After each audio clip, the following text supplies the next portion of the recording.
for empempri se eba Kumawood actors no entema onim say Kumawood movie no abedu baby obebeka say go say konkon o ye de yenim. And right now no when it comes to Kumawood movie na yenim say maybe ye hwe ejako ye hwe lewen ni na eni wobio. And akoye te say YouTube skit any series na any ye hwe ana ebia TV programs we go say Kumawood actors na be involve ana Ghanaian movie actors edi omo abowrem kakra no mu yibi na we and amonim say about skit in Ghana when it comes to comedy and other stories and a series ayekoso e Ghana nkofo de jijio meni kakra unya to data na uko YouTuber na chese okwa akoshe Dr. Likee and then the company nkofo we and on the rise unim say Ghana for because Dr. Likee in the area and Dr. Likee so aboa ma ye new faces and komunya nkomba ye movie and then omuni ne yes skits ni ade but about do baby ana TikTok for no so omo claiming superstar ni ade no na afedi elewen eko TikTok ana akoka se oye TikTok star enu nche se oye celebrity ana oyi movie na oye o skit e o YouTuber enu guarantee se oye star ani ade na pempi no nkofo e de ba no mo se akwejo nkansa ayete se no movie na kofum na wo nyoma na opese oye enkoso se na open no ama opese wo attacking nkofo na wo di gina and unim se ne kwejo nkansa start ade we na ebi o expect se Dr. Likee so beba abonti no abekasa ana obako ye interview baby no de lewe abem na man comfort time akoshe lewe skate ni ade no be comparison but still na Dr. Likee engina baby concerning the rumors ni the nkofo ekeke ni na Dr. Likee engina baby so da now so ye ka famous film production abrantie ena omu no wo movie industry ni no enenim de ekoso na famous dia beto abonchi a wo kire se ai Dr. Likee ene kojo cancer no Dr. Likee akase enya dia wono one Lewin ebetwa movie because Lewin so ono Dr. Likee enye star na sa statement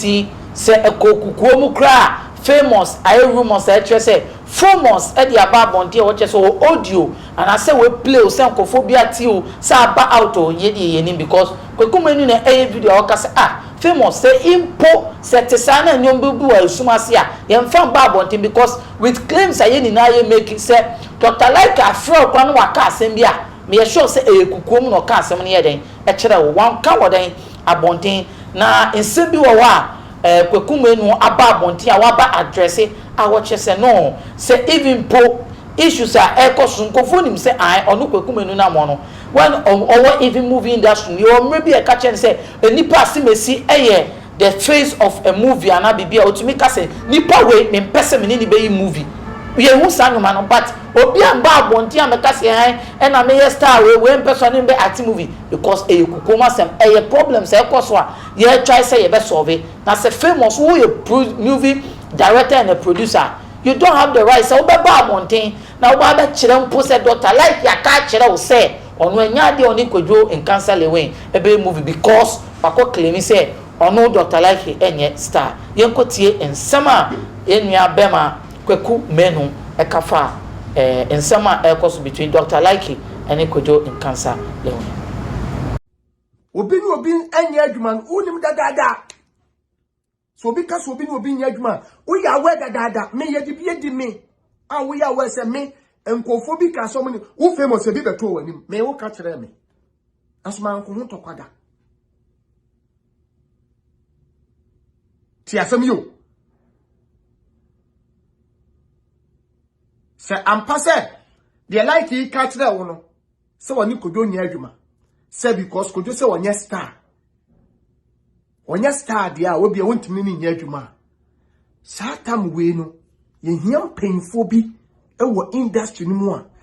so motenase no mu siesie kodo ni Likee asem na dia asomdwe ba because ye ka nyina no Likee meka sada apart from say famous who kasa ne bia oba record who famous we bia oni kodo Likee be kasa ne bia oba record Likee na wo na betu social media no ti asem ya mnuke o say me sim komobu ama me pese meko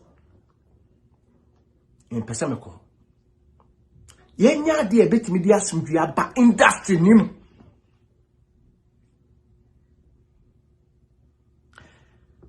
ni abro we ye wo famous interview no abro ye 5 pack abro nye ni pack to industry mu we ye 5 pack dey on na kasama ya PRO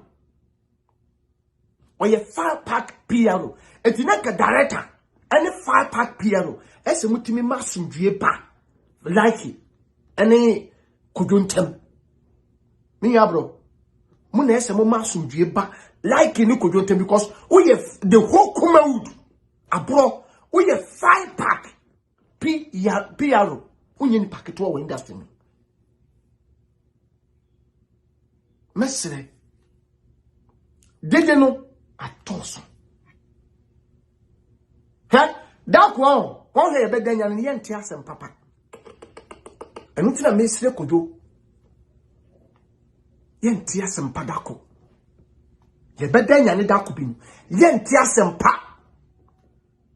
sisi aya ko se kojo camp ana aya ko se Likee camp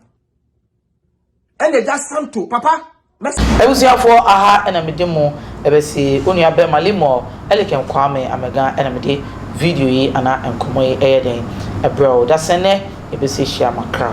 bye bye.